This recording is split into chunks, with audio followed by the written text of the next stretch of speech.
Hello everyone, welcome back to the channel. Today's video is titled How to Enable Microsoft Copilot in Word. If you want to start using Copilot in Word, follow these easy steps.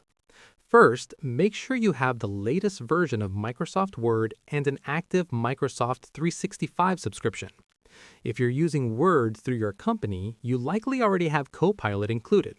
If you're using a personal subscription, you may need to purchase Copilot as an add-on for around $30 per month. Once your subscription is active, open Microsoft Word and sign in with your Microsoft account. To access Copilot, look for the Copilot icon on the right sidebar. If it's not visible, update Word or check your settings to enable Copilot. Click the icon to open the Copilot chat panel on the right, where you can type commands. You can also use keyboard shortcuts.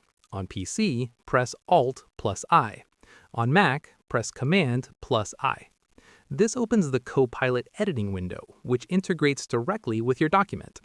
Once Copilot is open, you can use it to create templates quickly, generate content for your documents, edit existing content, create tables, analyze your content for improvements, and that's it. You've successfully enabled Microsoft Copilot in Word and can start using its AI features.